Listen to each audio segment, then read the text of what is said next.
And he is on the moon. Tonight, I'm Jade. That's Mick. Hey, Mick. That's Mariah. And Carla Stillwell is joining us tonight. Yay. All right. So, first things first. One word to describe this episode. Everybody. One word. Beautiful. Renewing. Overwhelming. Dark-skinned. Child, it was black. Oh, it was black. Revelatory. That's my word. All right. So this week we follow George Freeman, Atticus Freeman, Letty, Montrose. We finally find Montrose. Samuel Brathwaite, Christina William, who has no last name. I think that's interesting. And Woody the car. Woody the car. The car had a time. The car had a time. Right. Episode. I didn't realize until I don't know how many episodes I had to watch to realize that they were calling the car Woody. So the car is a character because we've seen the car go through things and then be fine. Who's doing all of that? All right. So let's start with the beginning of this episode. And the first thing I have in my notes, what did I say? Is it the Jeffersons? The music. No, this episode does not start with the Jeffersons theme song. You know what? But it's all right. It's okay. Because we're moving on up. This is what happens when evolved Negroes that understand history and thematically write shit for us. Yes. The way they use music across genres, across year, across decades, is magical. Yeah. Because it's black and it's the same story. And it just reinforces how many years we've been telling the same story of oppression. I think. Oh, go ahead, Marcus. This episode opens up with them playing that song, and you got Letty going through an entire wardrobe. It's magical.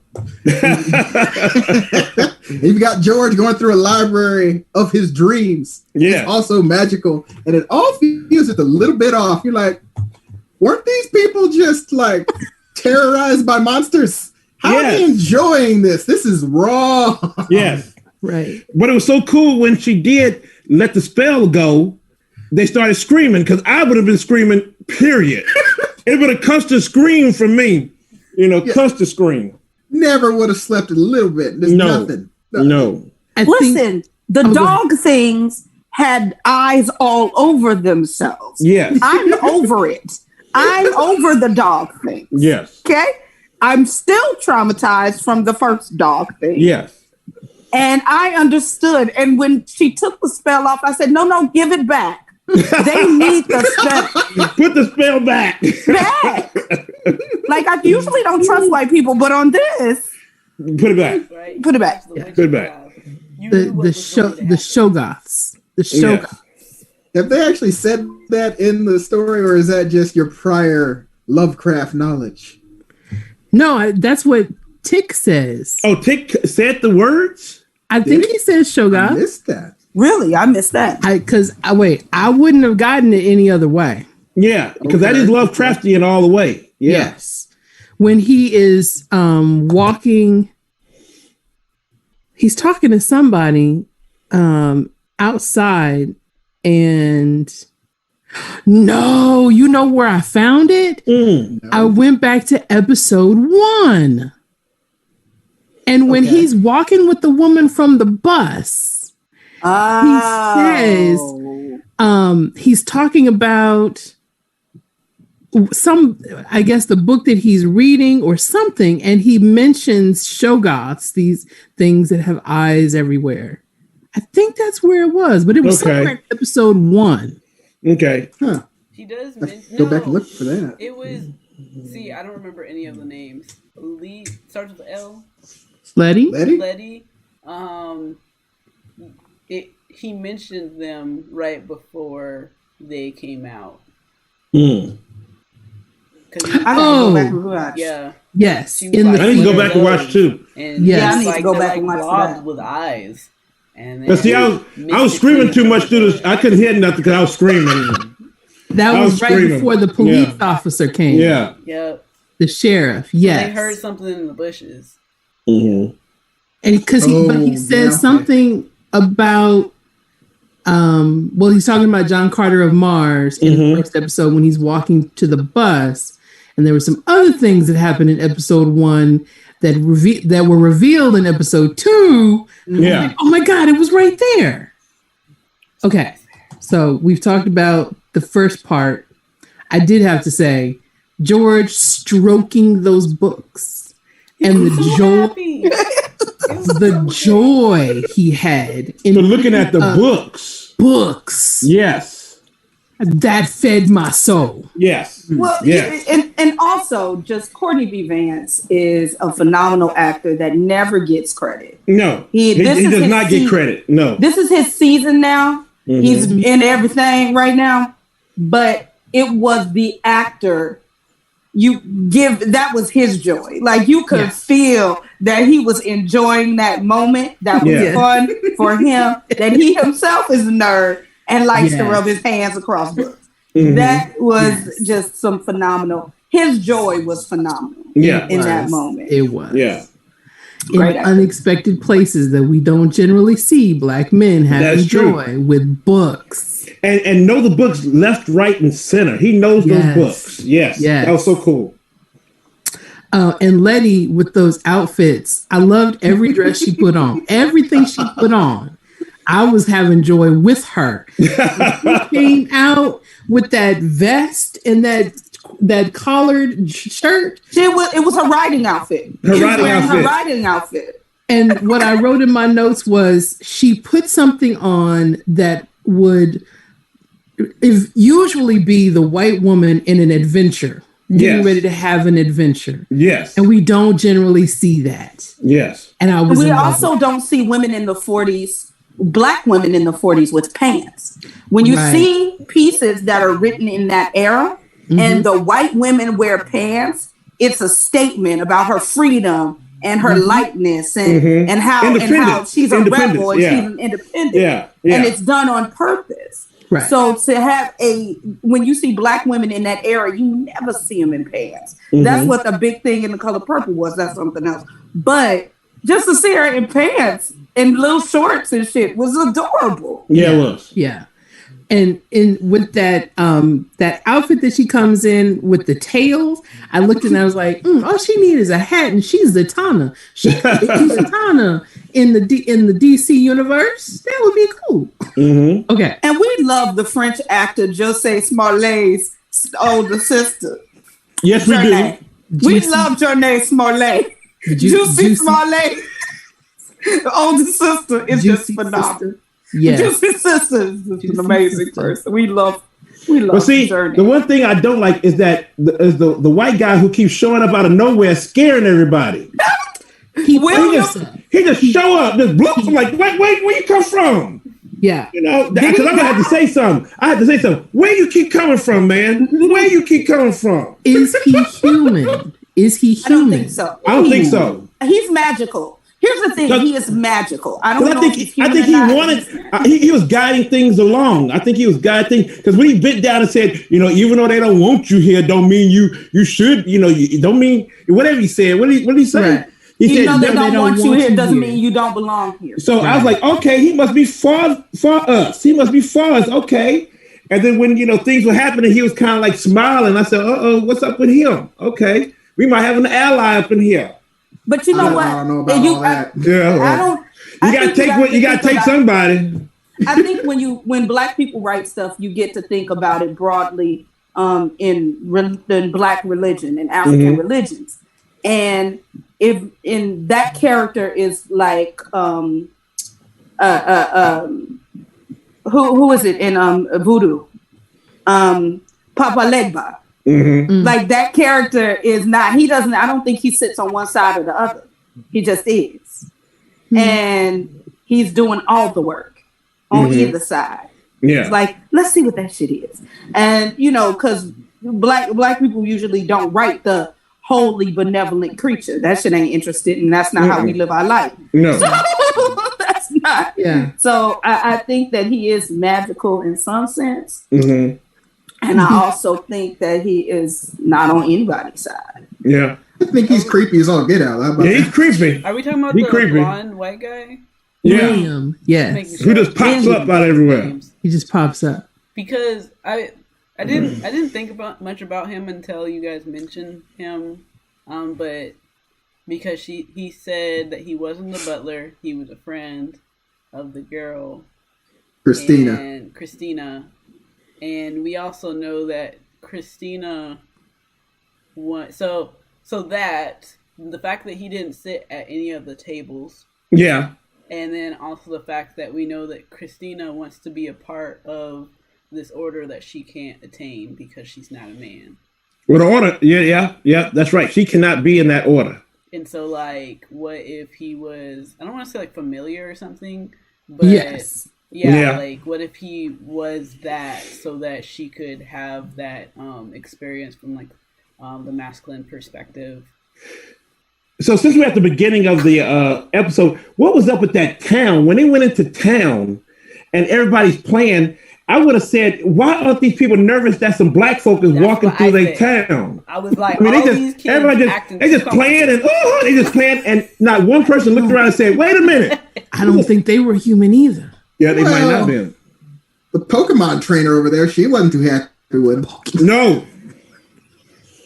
She said, now, y'all need to be gone before sundown for your dinner. She trains dogs and she trains monsters. That's all she's got.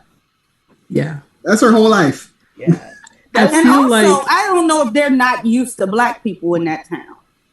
Well, because there's a whole history about how who was the guy that died the first time? Titus. But they said Titus was extremely friendly or nice to his slaves, though. Yeah. Right. Workers, slaves. His workers. They always would have called him worker. Like, I don't even remember what was said before that, but they were just like, like, who were the slaves or something like that. And they said they made their money in shipping. That's code for slaves. That's code for slaves. Yeah. Julia said Pokemon character is that in the credits. And then when sorry, my brain. It was just the fact that he said workers, and then that just like took me back. I was telling Jade earlier how that instantly, workers always reads as slaves when it comes from these kinds of coded situations. Mm-hmm. And then it took me back to our conversations about kindred, about how like, a nicely treated slave is still a slave. Like, yeah, it's still a slave. Right. Yeah. Mm-hmm. And the fact that they had to run, like what is nice? Like, according to who? Like, right. I think that William is a familiar. I think he's a familiar. I think he's an imp. I think he's an imp. Well, from my World of Warcraft days, any of the warlocks, she's a witch. She's a witch, right. Yes. Of course, she's going to have an imp. That's her imp. He's not human. And she did say that he was a boy friend. She didn't connect the two. She said just a boy friend. And sometimes friend. Right. Yeah, no, I don't think that he is human. Look, they should let her in. I don't know anybody else who's willing to like birth a cow monster. Yeah. Nobody else is doing that. Nobody else is doing that for you. Now, as condition of club membership. I was wondering, I'm not doing it. Is that because William kept popping up, and because she has the ability, Christina has the ability to shield people from seeing things. I wondered if that was a real cow or not. Like she has the entire town fooled that their cows aren't monsters. All delusion. Right. They're not humans. The cows aren't cows. Yeah, that was no real cow. That was one of them dog shippity things. What y'all call it? Right. With the eyes on the thing. That wasn't no the shogun. I don't know. Oh my God. Yeah, it definitely gave birth to a Shoggoth, but maybe it's just a Lovecraft got some serious monsters out there, boy. We only see the tip of the iceberg. So we were introduced to Titus, who was, notoriously kind to his workers. Now, did that picture move? Was that picture moving? Because at one point, Hellboy was looking at one area, then he started looking another. I was like, wait a minute, the picture's moving now, y'all. Come on now. I don't know if I saw it moving, but I was getting those Ghostbusters 2 vibes off that picture. Yeah. Like, can we just take that down and put up a still life of some plants? That's I was like, wait a minute. No, I'm with you. That thing moved. Because I was saying, why? That why thing was like waving, right? Like, nah, son. Like, I'm not standing here talking about this thing. That robe. Thank you. Because my first thing is, wait a minute, why is he in a robe? I know that's not, what's up with that robe? Something wrong. Right. That robe is definitely summoning some creature. I didn't like it. That robe on its off hours by itself is summoning creatures. That's what that is. It's summoning something. Have that. And Titus was killed along with everyone else in the autumnal equinox of 1833. Except one person. Except one person. Right. Right. In a fire. And a building collapse. And that one person we find out is Hannah. That is Atticus's mother's descendant. So Atticus realizes, or George realizes, because George is working out so many things. He is so good. Oh my gosh. When he put one too many books in the library for him, man. Right. But George is connecting the dots left, right, and center. And I'm like, whoa, he was connecting them, man. But then there were some other things. Oh, I'm sorry. I was just saying, like, can we just acknowledge how quick of a reader he is? I'm just like, I know it takes me a while to read, even with a screen reader. And so to just, like, watch this man just be, like, hold books, and now there's, like, 10 books in the bed, and I'm just like, I knew that I had some difficulty. But you just flying through. And that did come as an asset to when he did come across that book and was able to just be all like, oh, cool, I can read that. Which also then kind of goes into, because we know that, like, Christina? Yeah. Let's see, Julia says, I love Courtney B. Vance. He is such a good actor. Now I want to throw out, did William leave that book right there sitting on that table for George to see? Yeah, somebody left that book there. It was either Christina or William. No, it wasn't Christina. It was William. Well, here's the thing. William is not independent of Christina, I don't think. Right.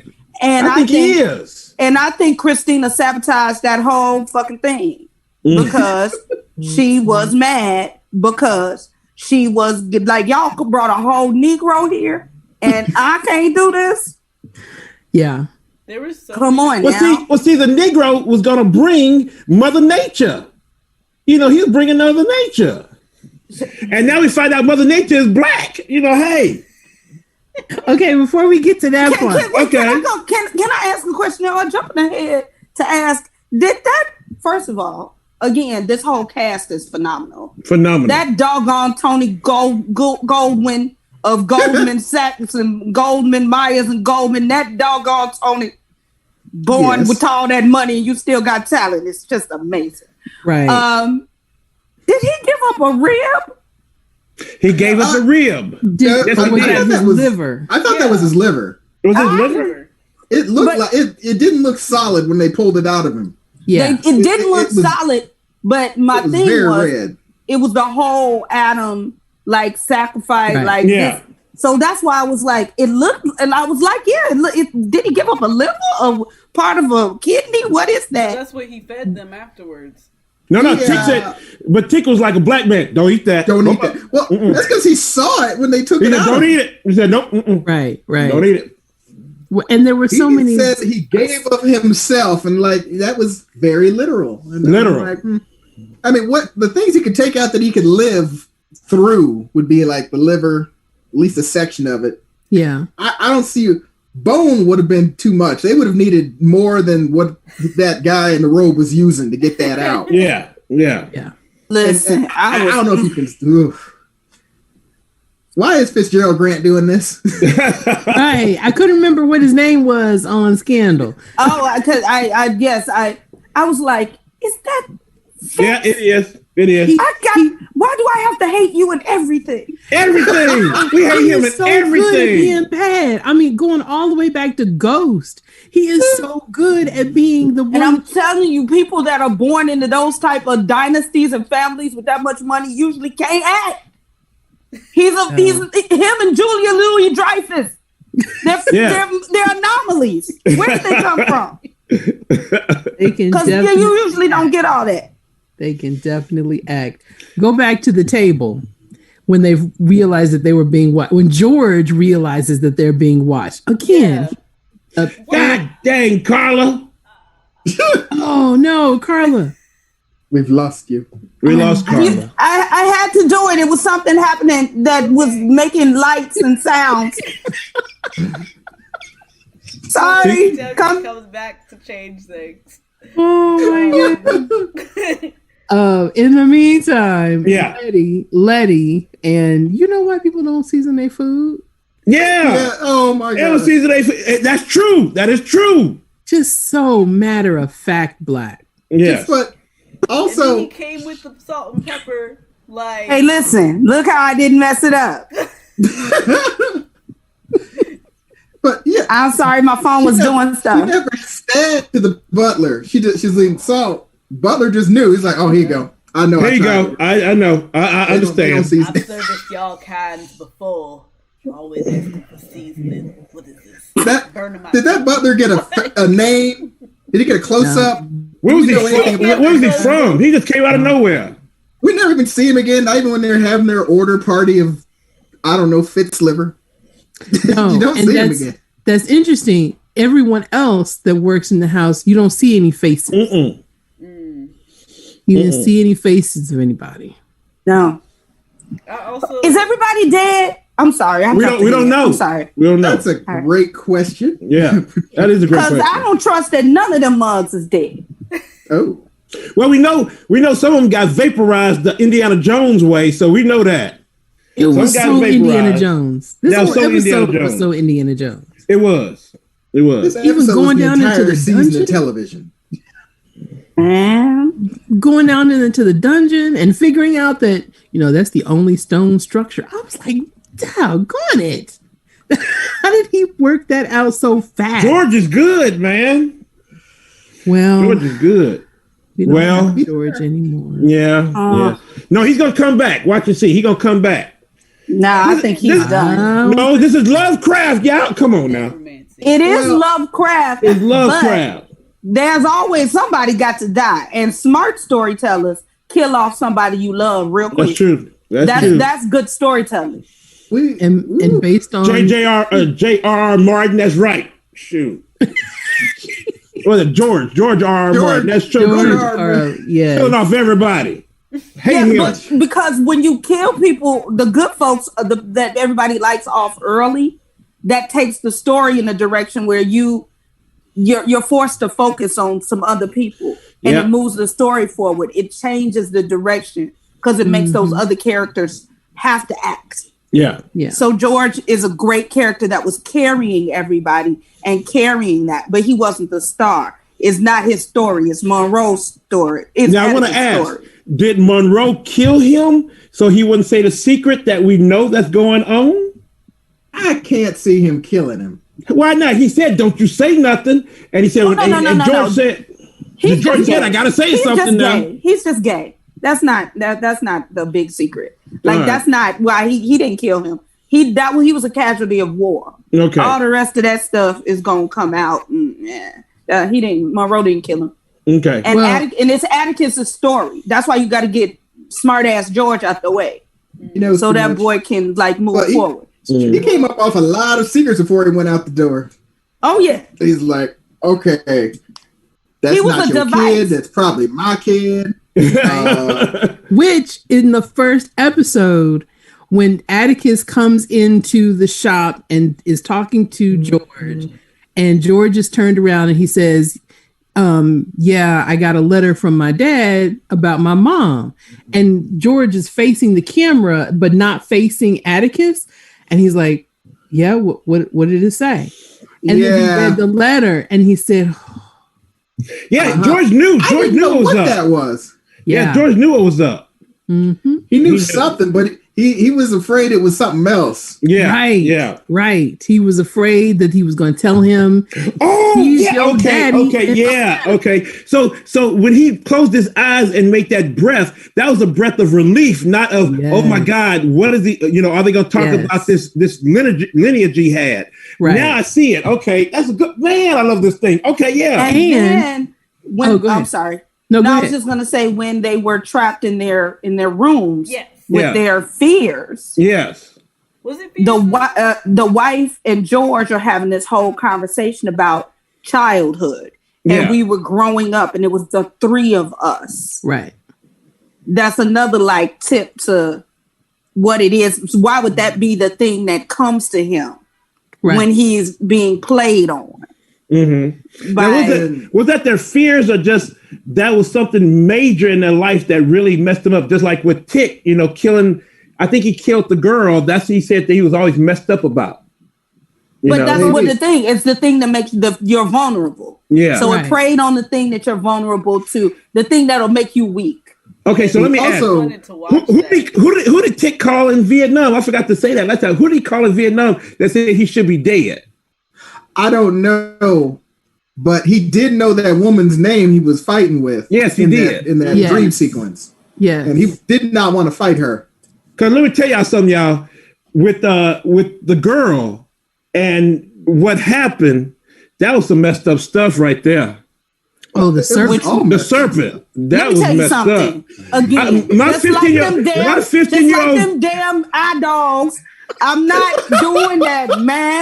So we're about to make sweet, passionate LUV, and then a whole serpent come out your pants. Come on, man. Let me tell you, my 15-year-old Grant had to look at me and stall and said, "Wait, now, come on, now, what's this? What is this?" Better than the alternative of watching the regular scene play out with your parents next to you. No, but a snake, really, a snake. I'm like, oh, come on. But that's what was in the picture. That was the picture that she looked at before they started the conversation. So, and something had triggered her before he even. I mean, for me, it was like a trigger for me, so I just spaced out, but I could still hear stuff. So before he even started really taking off his pants, she was already in the. It's wrong. Yeah, it was wrong. Yeah. Which they all had that moment where they were like, this doesn't feel right. And if you watch, you notice that's when this shit got real. Well, George knew something was wrong from the get-go. He was just going along with it for a little bit. Then he said, well, you fake, you're not real. And then he turned around and saw, he knew those, people were watching him. But then he cut it off when she started talking about the secrets and all the things. He's like, you trying to bait me. You trying to get me weak. Which is interesting because Atticus it uses the Morse code to tell him wizards, which good use of one word to tell a story. Yeah. Mm-hmm. And so Atticus knew too. Yeah. But he got caught up. Yeah. Yeah. Caught up in his fear. But George has been holding this secret for years. 20 plus years, given how old Atticus is. So he has learned to deal with hiding it very well and dealing with this secret. But what's so sad about it, when Tick finally realizes what's going on, it's going to be just a double hit to him that he's dead now. I mean, it's just going to just wipe him clean, hey, you didn't know that was your father that really died, not just uncle, it's just a killer. But their relationship kind of alluded to their relation, that they were more than just uncle and nephew anyway, because he was always closer to him. Yeah. Right. So, but I think in the scene last week when they were outside, when the argument was going on in the house with the other family, he said, "You didn't protect me. You protected your brother, but you didn't protect me." So I was like, "Oh, okay, got some little issues there." And I rewatched and listened to Letty's conversation with her brother, and it sounds like she's doing some civil rights work. Yeah. Okay. Yeah, that's what it sounds like. Okay. Because she said, what I'm doing is saving people's lives. So, yeah. Well, I don't know what she's doing now. It's kind of scary now. And can we talk about the subliminal black conversation that they had when they got out the room? When they were released from the rooms. Oh my God. That was one of the greatest subliminal black conversations ever written in the history of writing. That was my favorite part. Which one? When they come out of the room. They all come out of separate rooms. Yeah. When they're released from their rooms for dinner. Okay. Right before Creepy Williams shows up. Yeah, it pops out. George is like, Letty asked George, well, what was your no, Atticus asked George, what was yours about? And he's like, what did you see? And he said, it doesn't matter. And he went into this whole thing about literally what he was saying is white people will use your fears. They will use the thing that is vulnerable to you to try to get to you. And you can't play these games with them. So none of that shit matters. So, stop talking about it. For me, like, this takes me back to The Breakfast, and I watched it with my mom this time around, and I was like this, like the black wisdom that he was like drenched in, like even as small as like they're watching us, and like, and then throws the eyes like act right, like sit your butt down to watching us.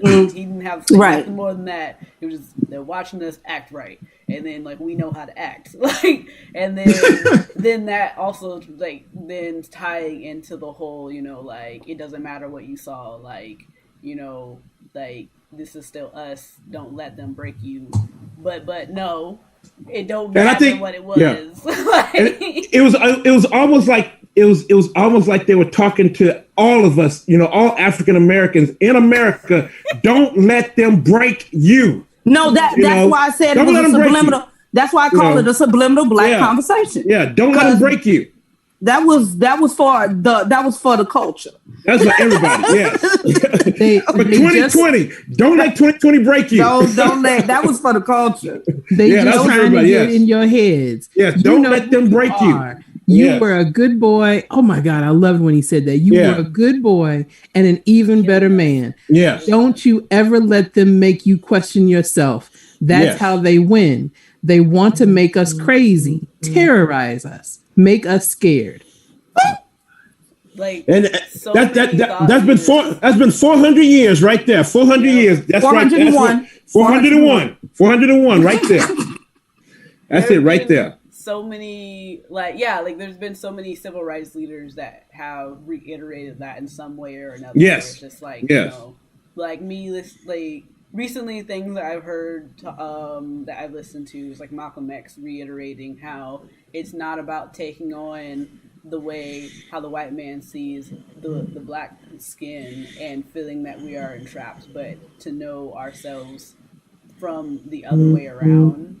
And taking that identity back and understanding what that looks like outside of white supremacy, and then that goes in like Black is Beautiful and Black Joy and stuff like that. And then listening to Jesse, I believe, totally his name I'm less familiar with. I need to do better with names, but and they focus a lot on like love and stuff like that, where it's. Like, well, I mean, just like with the Gil Scott-Heron. Music, Whitey on the Moon. It's almost like they were still talking to us like, hey, listen up, black folk. Keep strong. Keep your head up and stay strong. And they're not going to hurt us. That's the power of this soundtrack. And actually, I think it was another level to that. because educating people in sci-fi. That is one of the lesser known Last Poets pieces. It was written in 1970. But we needed that. We need it. But the point of it is, there's real shit happening to my black ass. Yeah. But you're asking me to celebrate this moonwalk. You're asking me to focus on NASA and this great achievement that at that time nobody even knew that black people were involved in that. But you're asking me to do this, and there are real problems. And I think that piece was important for that moment, because you crazy white are concerned with living forever. You gonna do all these tricks. You got dogs with 1,000 eyes. You got all kind of magic positions. You giving up pieces of rib and liver, and there's motherfucker being lynched right down the road. That's right. Well, more than that, they were. Go ahead, but they were very directly at that moment. They had all those Tesla coils and the Stargate, and they got they got Atticus just screaming out in pain. They are using him to get what they want, but that's how they always use us to get what they want. Because they're obsessed with something that doesn't matter in the grand scheme of things. Whiteness is obsessed with things that they cannot control, like living forever. And going back to a garden that was inhabited by black people. Yes. Because there are no whites in the Bible. You know, that's the name of my coffee table book. There are no white people in the Bible. And it's a book, and you open it, and it just says that's real. And that's the only page. That's my coffee table book. They try to get back to the Garden of Eden. I was like, there are no white people in the Bible. Y'all can't get back there because your coffee table's trying to start a fight. Listen, come on, fight me. I went to Catholic school for 13 years. I've read 5 versions of the Bible. Come on, find the white. It's true. I'll wait. Student mode. Sorry. You raised your hand. Yes, it's hard. Sometimes it's hard to tell when I can interject and then I don't want to lose thoughts.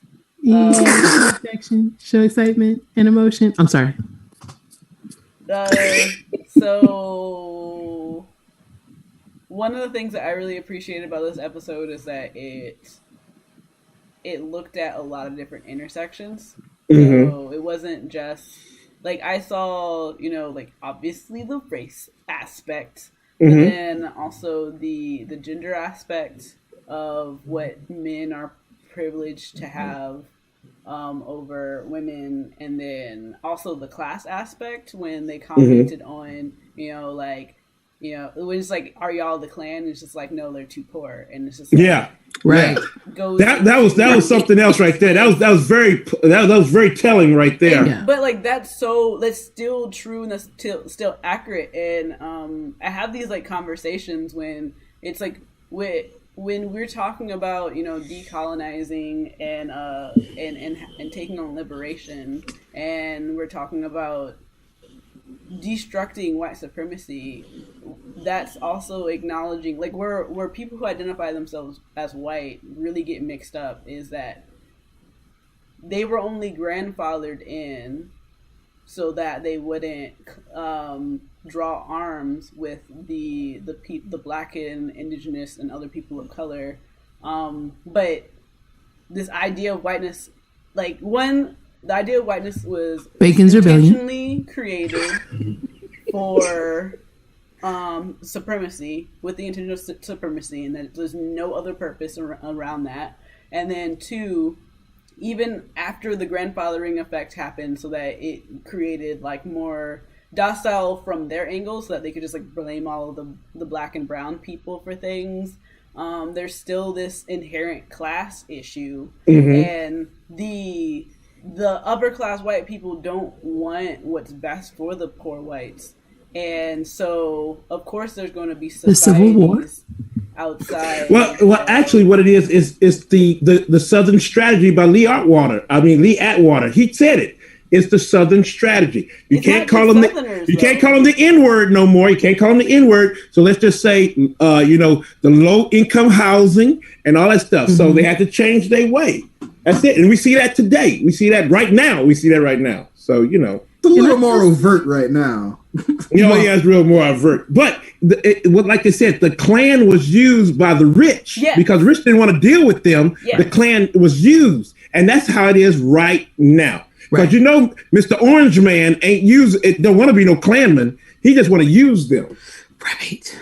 Because they low class to him. Yeah. And can I just say, I love the fact that George was able to bring all of this down by understanding the bylaws. Yes. Mm-hmm. And they looked at him crazy like, oh my Lord, he read all that? The fine print. He read the fine print. Reading is fundamental, and that is one of the things we learned in this episode. Reading is fundamental. Yeah. It is not a game. You can find everything you need in writing somewhere. Mm-hmm. And that is how they got out of that little scrape. Mm-hmm. And that is also why George had to die. Because Atticus has to learn to do that for himself. Yeah, that's true. This is great storytelling, people. He was so good. Great storytelling. I also love that George invokes Prince Hall. Yes. And in the first episode, he has his hat on. He has his fez on at the party outside. And the Count of Monte Cristo. Yes. Now that was cool. The Count of Monte Cristo. I think that's his Monroe's favorite book. Yeah, that's what he said. Yeah, he said that's Montrose' favorite book. So maybe they trapped him in one of his favorite, I guess, fears or something like that. Mm-hmm. So, but what was he digging out what was he digging out of the ground for? Where did he go? Because he was coming because George deciphered that. Oh, that's in the stone building. That's the only stone building that has to be a jail. That's probably where my brother is. Yeah. So that was Montrose had figured out how to dig himself a little tunnel. He did. To get from under the building around the same time they discovered he was probably under the building. That's how the character gets out of prison in the Count of Monte Cristo. Yes. Tunnels out. Okay. Dumas. I'm forgetting his first name, but Alexander Dumas, black man, wrote the Count of Monte Cristo and the Man in the Iron Mask and the Three Musketeers. Okay. And so when they find him and he puts his hands up like, I did it, and then turn around and they right there. So come on, man, let's go. The cutting in this show is amazing. They're moving this story along so fast, and we're not wasting any time. Normally, this episode would have been 3 or 4 episodes. This was an entire season. Those two was the entire season right there. One of my friends this episode felt like the end right there. That's it. That was it. One of my friends who has read the book said that this episode was actually 4 chapters. Whoa. This episode was like 400 pages. Like this episode alone was 4 chapters out the book that they couldn't. Yeah. To make this episode. Like they went from chapter 1. Because he said the first episode was chapter 1 and episode 2 was 4 chapters. Jeez. This episode took you on a ride. Which was great, and it was a good one too. God, I watched it twice, and I might watch it now. I might go after we've talked because I got other things and go watch 1 and 2. Yeah. But what was the deal with the Star Trek force fields now? That was something serious now. They come with the force fields on us. He's a witch. That was the magics. They're just showing you Christina's got more power than you can. Yeah, she giving them force fields. They need to let her into that society. It is not lost on me they're in Massachusetts. Right. Not lost on me. Yeah. As a watcher of witch stories, this is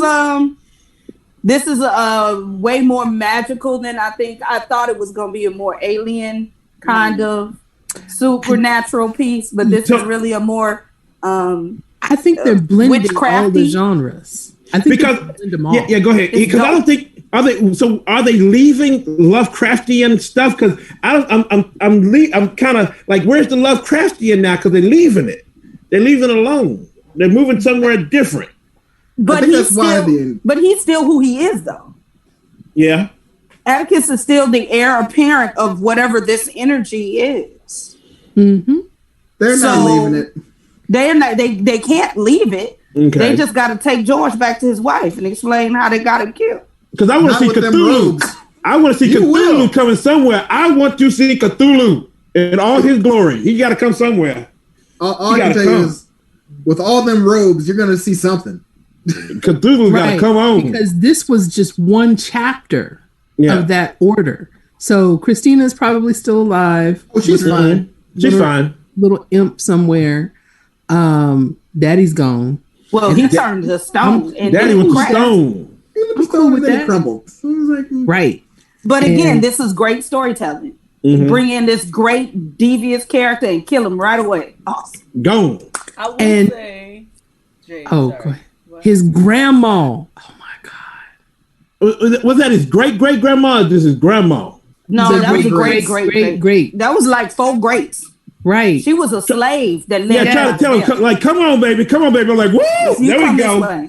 Come on. Like, I'm the last motherfucker that ran out when they told us, when they acted a fool like this. Let's go. This way. Keep moving. Come on. No, I'm pregnant. I'm pregnant. I'm running faster than you. Come on. Don't look back. They all dead.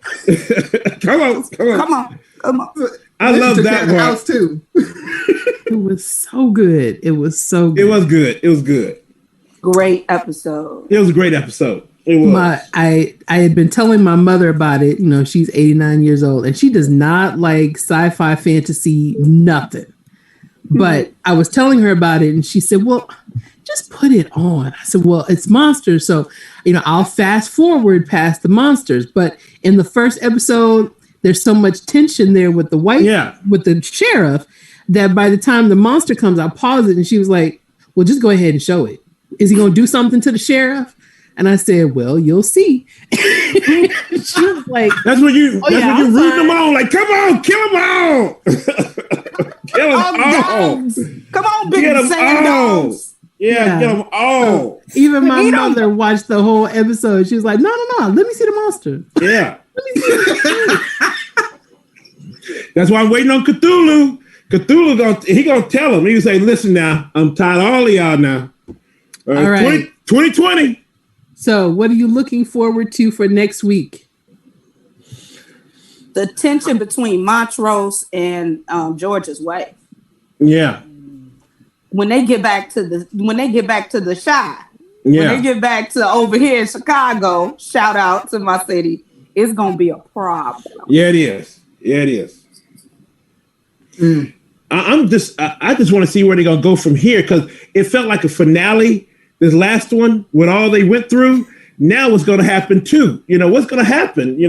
Shoot, they went through all that mess. So now what? So it's like there are 8 episodes left. I know. That was just 2. Right. I got 2 things. One, the acting when Letty meets Tick outside the collapsed building. Yeah. Mm-hmm. And the look on her face when you can just tell George didn't make it. They didn't say nothing. Just the looks they exchanged. That was beautiful. It was great work. And then the music over it. And I was like, oh. Great. That's a great point. Y'all can't kill it. Yeah, they did. I won't watch this show now. No, okay. but 2, when George is with, what was her name? Is it Dora that was Montrose's wife? Mm-hmm. Yes. When she was talking about their past, she name drops Tulsa. And I'm like, we going there too? Tulsa, like in the Tulsa? Tulsa.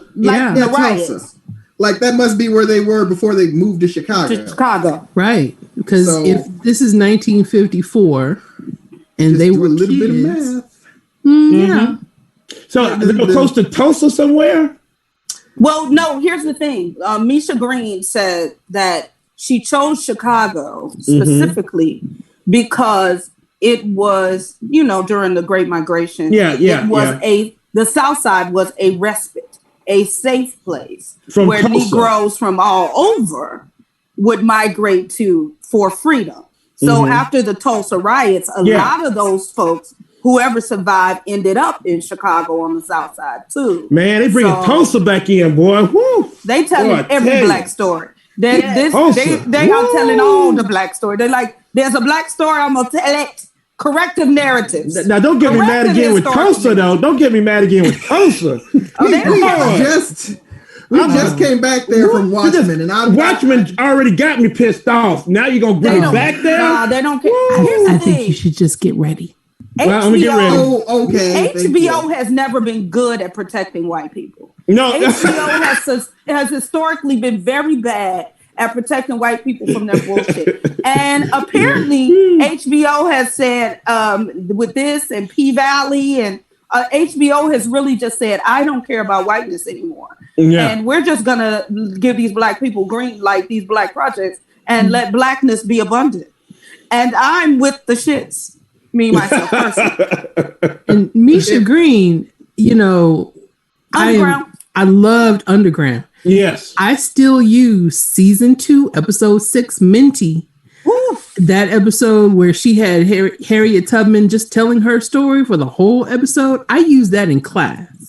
Like, that's the best representation I have ever seen of Harriet Tubman or any abolitionist on screen. Is it me? Or I seem like she's saying, I'm pissed off that y'all killed my underground, so I'm gonna come at you with Lovecraft Country. You killed off my underground, so I'm gonna come at you with Lovecraft, baby. Well, it almost feels like this is the thing. HBO clearly doesn't care, and they you do what you want. Yeah, and then they told Jordan Peele, like, you do what you want. You go get whoever you want, just do black shit. And then he went, ha ha. And so And JJ Abrams said, just do it, man. I'm good with it. Here's the money. I'm good with it. Jordan Peele sits like this in his room. I'm good with it. Right. And that is where this came from. I think she's just out here storytelling with her old millennial self. Was she like 35? She's an old millennial. So she was raised by old folks. She got, like my grandmother said, she got an old soul. That's it. She got an old soul. Yeah, she got an old soul. Yeah, that's what my grandmother used to say. She got an old soul. This is complicated. I was telling Jade earlier that I've been watching this like I used to have to read Toni Morrison books. Like, I have to read a chapter, go back with a highlighter, get some post-it notes. Like, wait a minute, me too. Toni Morrison always messed me up. Go back. Like, this is how I read Toni Morrison. And that's how I've been watching. What's that? Like, California Cooper. What is that? California. What's her name? J. California Cooper. Yeah, J. California. She kind of messed me up too. I'm like, hold up, wait a minute. Let me put that down for about 3 days and then come back. Because she messed me up. If anybody is not watching and you not hip, J. California Cooper is one of the greatest short story writers in the history of our time. Yes. If you have never read any J. California Cooper, when you're talking Reese, when you're saying, I don't know how you just read a book and you read it that fast. This is the book. Those are the stories. You'll be like, I done read like 5 of these. It's only 2 a.m. What else? J. California Cooper. I gotta say it. I love reading her stuff, man. Love reading her stuff. Oh, it's amazing. But yeah, this is a great.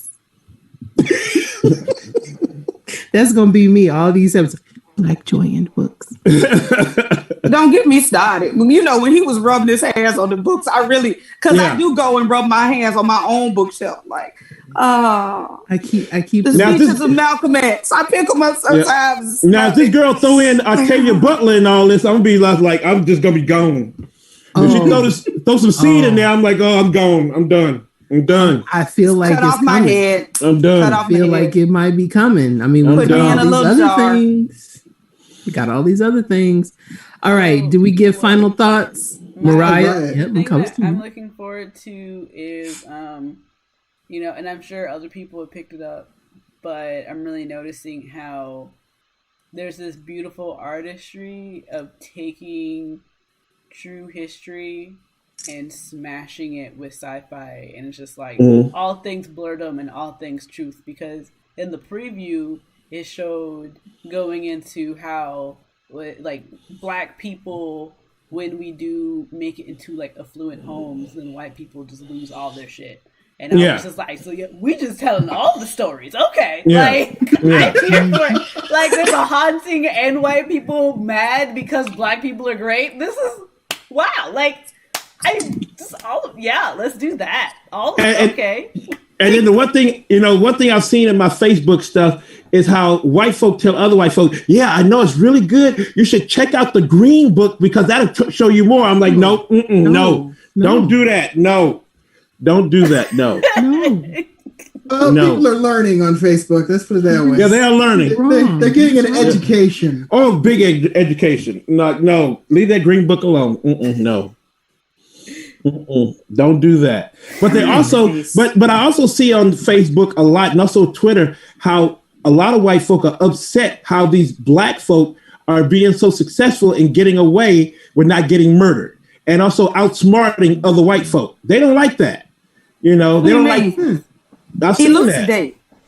Huh? I elucidate. I don't even understand what that means. I need more information. They don't like. They don't like Lovecraft Country because black folk are being, they're being superior. They're smart. They're being intelligent and smart. Read books. Exactly. They don't like that. They don't like that. Black people do not like that. What is this? Black folk being brave and getting out of that stuff. No, you should have died. White folk being so evil. No, But this is equity in storytelling. Yeah, this is This is equity in storytelling, because I have always said that we will know that we have reached parity in storytelling when you can make a whole movie with unattractive, boring ass Negro Americans, and the story ain't really about nothing, and you could take whoever the black personality is and put and what's that, Amy Schumer or somebody in it and not change a word. Because a black story that has black protagonists, antagonists, that has black heroes and villains, that tells that has these characters of strength, power, and a black story that has evil black folks in it. Yeah. That's another point of parody, where we can have a nice story with a black, like this was one of the things that was good about Training Day. Was it Denzel's best work? No. But he got to play a whole asshole. A whole evil, despicable, disgusting asshole. And you could have taken him out and you could have put Tom Cruise in and it would have been the same movie. And that's parody in storytelling. Yeah. So if there is angst, because now we are looking at a story where there is parody, where the black people actually are just living in the story, then you can suck my hairy flap. I'm not. It's even Dylan, I'm not engaging in that. Because this isn't even swappable. This is uniquely a black story. You can't just put anybody in. But the point about that is there have been uniquely white stories for thousands and hundreds of years. Forever, yes. Forever. So the fact that this is a uniquely black story and they're talking about black shit and the black people are in power and the black people aren't in power, but the black people have power and equity and agency and can protect themselves is parody in storytelling. It's more than that. Yes, they're complete characters. Yeah. How many times they have a backstory? What? Yes. I was fully fleshed out. I looked at my mom now, like, because Marcus, you talked about that scene where they were crying. Like, there's a lot of stuff I don't get about acting or like, positioning or whatever, but like I'm seeing it all in this series, and I'm just like, this is giving me everything. And when he was crying, and I was just like, oh my gosh, like, and I was like, white people really got complacent with their artistry because like they really just serving them on a whole television show. Like y'all got too complacent because these people are on this television show delivering. But this is what people don't understand, and then I know we probably have to go. But when you see a black actor, you see the best actor. Yes. Because they were the only Black person in their acting program. I was. You know, they were picked on, picked apart, run through the mud. So when you see a Black actor, you see the best actor 9 times out of 10, except when it's Halle Berry. Oh dang! Oh dang! Why would you do that? Why? My mouth. Why? Oh, I could think of a couple other ones. I could think of a whole bunch of them. Yeah. But the idea that they finally cast they went and got the right actors. Yeah. They went and got the best. What you're responding to is the fact that what you've been watching is mediocre white people who they're not attractive. They just white. They're not good at it. They're just white. They're Gwyneth Paltrow. Why does she have a career? Who knows? She's white. And so you've been desensitized and drawn away from real acting and good acting because you've been inundated with this bland ass mayonnaise. True. On the screen. So now you look and you see, you're like, this a moment. They talk like Jernese Smollett. Juicy's older sister. Juicy sister. Juicy's sister been fighting for this since she was a little person in these bayous she been called. Yes. Right.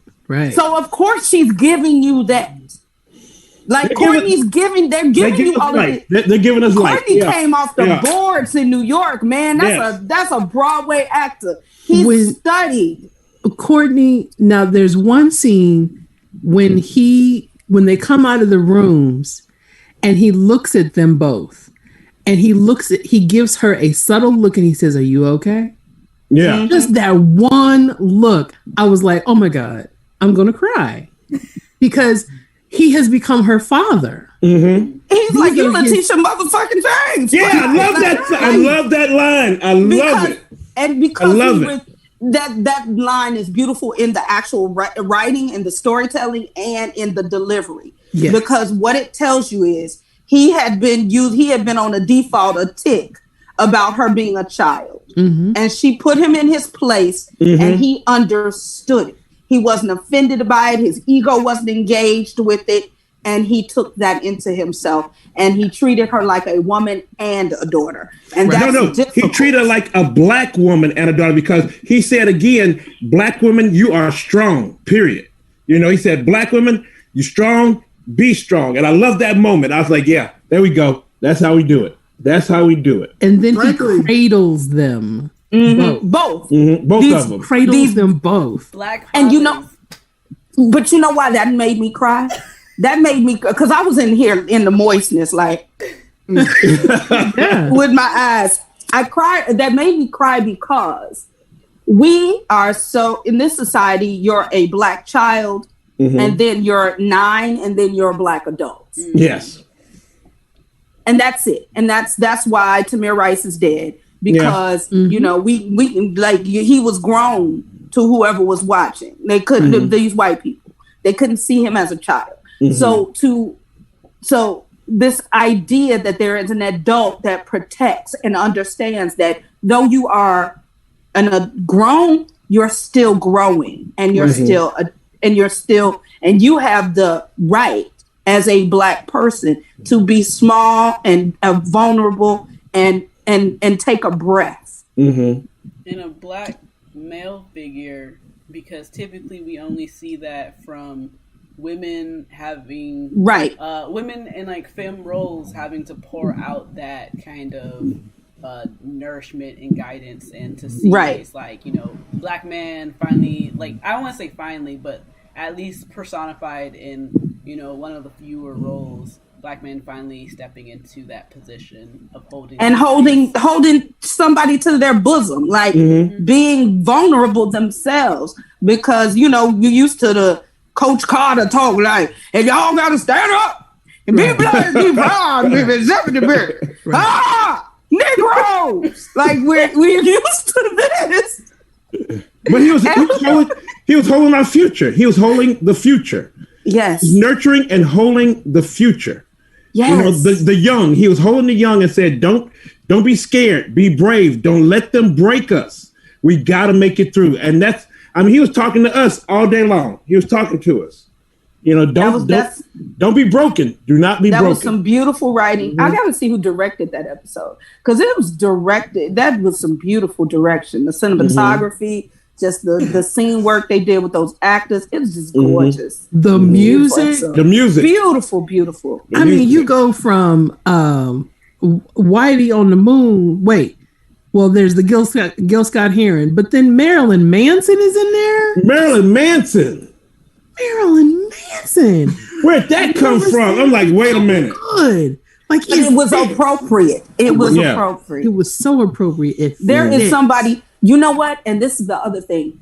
Not since Scandal have I watched this show waiting to see what music they play. That's true. Because the music was a character on Scandal. Yeah, that's true. And the music is a character in Lovecraft Country. It is a character. Listen, when they brought out James Baldwin, I was like, I'm done. I'm just done. They brought Baldwin out. I'm like, I wonder if they're gonna sell this soundtrack. I'm done. Oh, they have to. They must. I mean, there's a podcast, so I would assume. They're so committed to this storytelling that when they start playing Whitey on the Moon, it's over the top of all of the most expensive shots in the entire show. And they just tamp that down. You can't even hear it. You can see it. You know what's happening. But they want you to focus on the message. Yes. And they did a great job there. This entire show is a gift. Like hair and makeup and lighting. Black people look so good. Lighting black people. Let me tell you something. Lighting black people at night. It's a skill. And nobody uses it. Right. It is a gift. The fact that I could see that dark skin, fine, dark, chocolate, dark, black, darkness, dark black Negro at night. Yes. Y'all don't understand, man. You ain't never lit an actor. I've lit actors, and I've lit dark on black. Lord. Yes. Yeah. Yes. Are you enjoying the show, Carla? Yes, she is. Because it gets to all of my shit, right? It gets to all of my levels of nerd shit, man. Mm-hmm. It gets to my acting shit and my production life and my literary life. Like the language is so rich and it's so layered, and the characters are so complex, and nobody is good and nobody is bad. Everybody is trying to survive. And wait a minute. White folk are bad. Well, no. White folk are bad. But no. The sheriff. I'm sorry, but most of the white folk are bad. No. Because sometimes we gotta take our shit off of language. Yeah. In the storytelling, everybody has an agenda. Mm-hmm. And what is their agenda? It's negative. Yeah. But what is their motive? We don't know. What we see are human beings moving. Yeah. Right? And that's the beauty of the storytelling. We see human beings moving through space, trying to do what they think is best, what they think is right, and trying to survive. And I think that goes back to Lovecraft, Lovecraft, where you have all humans, but you don't know what those humans are doing behind the scenes to bring these evil, crazy monsters out, the old ones out to destroy and devour the world. So you just see humans in the front, but you don't know what kind of plans they have, what these cults are doing and what they try to bring to life, Cthulhu and the old ones and all this stuff. So it is like that, we're just seeing humans, but what's behind what these humans are doing? That's the deal. Right. It's beautiful. It's just beautiful storytelling. Yeah. Now I gotta read the book. If you got a cloak or one of them paintings, I don't trust you. I don't trust you. Yeah. If you got a cloak like that, I think on that note, because Thulsa Doom had that, and Conan the Barbarian. Thulsa Doom had all that. No. All right. I think we are going to wrap up for tonight. This was a wonderful conversation. Yes, Thank it was. you all. This was great. Give yourselves a round of applause. All right. Hey, what's my Nancy Pelosi clap? And then rip. Oh my gosh.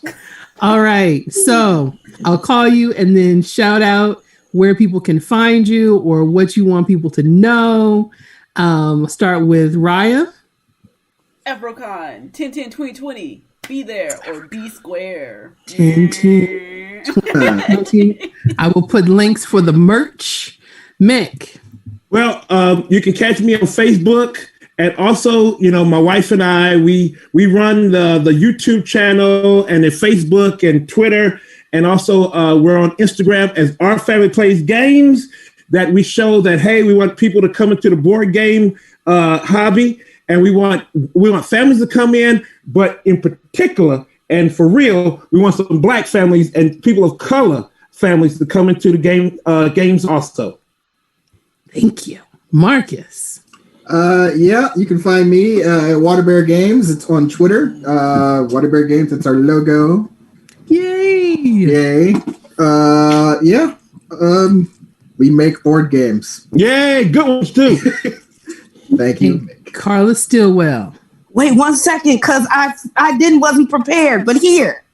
So you can find me all over the interwebs. I am Carla Stillwell on everything: Facebook, Twitter, Instagram.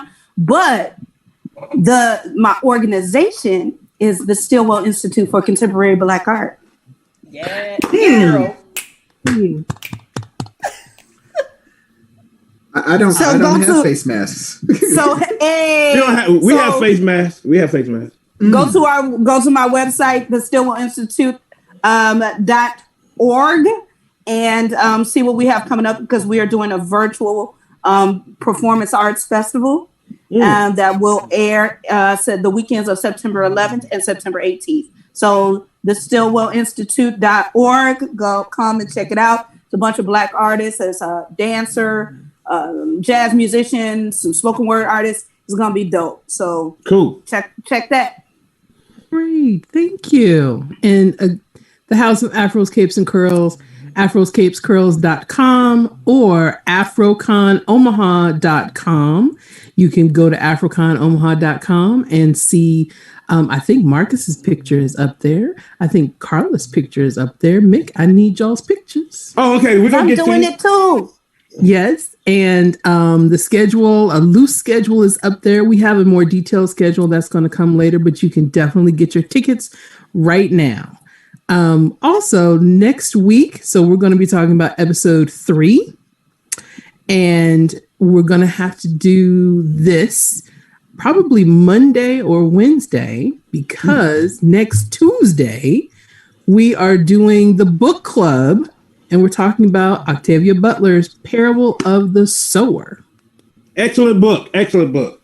I've been ready. I have to reread that. That is next week. We're going to be filming. We're going to be recording to YouTube, but we're going to meet in Hoppin so that we can get acquainted with Hoppin before AfroCon. Now, Marcus, I need you to make some games off of Octavia Butler, man. Come on now. Come on. I need to refamiliarize myself with her work.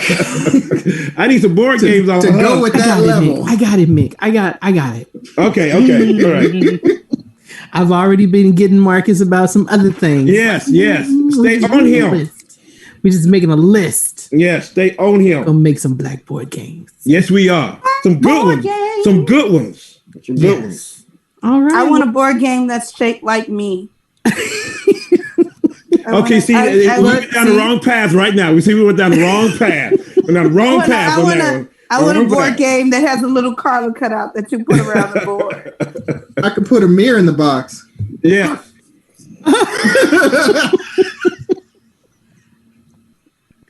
All right. Thank you, guys. Have a good night. Good night.